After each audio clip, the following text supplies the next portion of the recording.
the craziest part about it all is, so rather than just walking away and doing what's right for me, because I can't think, I am not surrounded by healthy, happy relationships. Every relationship around me, and a lot of relationships are sacrifice, right? But then I have all of these other people in my life that are like, wait for this great, wonderful relationship. I have TikTok inundating me with all of these healthy relationships and wait for this man and do this. And I'm like, reality is everybody's sacrificing to be in a relationship. I get that. But I also haven't had the opportunity or the experience of having close relationships with me and seeing how a healthy, godly relationship is, how they actually act. And so then my mind really started to think like, well, that's what you have to do, Emily. You have to start getting around people that have what you want in life. Like, it's time for me to stretch out of my comfort zone. It's time for me to start experiencing new things. Part of my other thing with the self-abandoning was thinking, I need more friendships. I need to start having more friendships, but also hanging around people who believe the same things as me.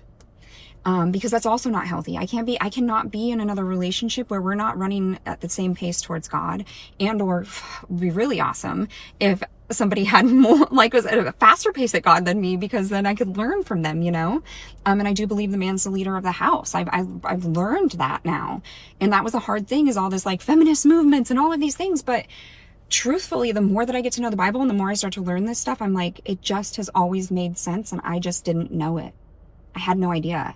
So maybe it's not necessarily that all the things I'm doing wrong, but how do you, and I also don't watch much TV.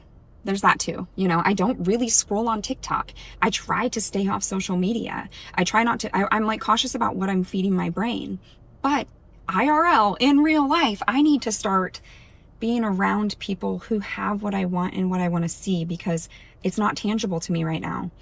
So part of the reason that maybe I don't have firm boundaries is that I haven't been able to see it and experience it, which, some might say have some faith, right? But you can read books all the time, but when you're looking around you and you're seeing that everybody's just sacrificing and miserable in their relationships. I know, like, have you ever been in a relationship where you're miserable and you look around at everybody and your goggles, all you see out of your goggles is everybody's faking it. Everybody's pretending, right? So that was my realization today. Maybe it's not something that's just so wrong with me.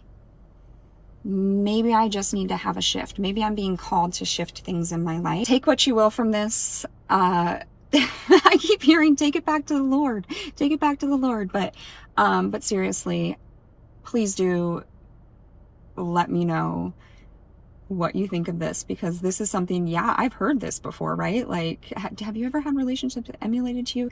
But there's just something about when it hits, right? Like when the student's ready, the teacher appears, and suddenly I'm like, okay, if you want something different, you got to do something different. But the craziest part is that I've heard this a million times. I feel like the student is ready when the teacher appears. As I was in therapy today, I was just talking about, why do I choose the things that I choose? And why is it in in a lot of relationships, I am so confident and I have no problem speaking my mind and having boundaries. And then even with certain men, but then every once in a while, it's certain men will trigger me where I just become instantly kind of insecure. And you can see me on here and I'm Miss Outgoing, I talk, everybody who thinks of me as like an extrovert, outgoing, and then all of a sudden I'm like super shy. So it's been on my mind. I keep thinking like, well, maybe it's that I need to do this. Whenever I go to start dating, why do I become self-abandoning? Suddenly it goes from my focus on God and all the things that I'm doing to them. They become my God in a way.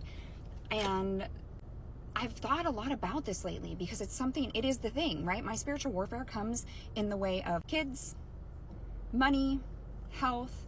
And I feel like since I've been able to rebuke the devil on those things, make him flee when that stuff comes up, now it's like coming at me in relationships with men. And this has become so apparent to me that I need to make a change. Then I was driving home and the thought hit me, what if I choose these relationships and don't want to get out of them, don't want to have boundaries? First of all, I have the fear of missing out.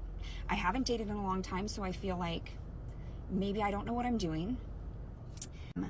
I haven't had enough practice, maybe saying how I feel and what I want and not being kind of avoidant.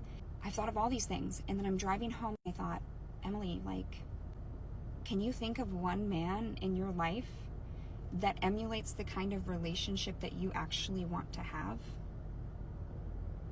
That I know personally. I'm not talking about what I see on TV or somebody far away that I've never met. Not any of that, because I do know a lot of really great men, but I don't have any close relationships that emulate the kind of relationship, like a godly relationship, a healthy relationship, and the kind of relationship that I want. Why wouldn't I like keep talking to these men thinking like, this might be the best that it gets. This is pretty good. Might be the best that it gets.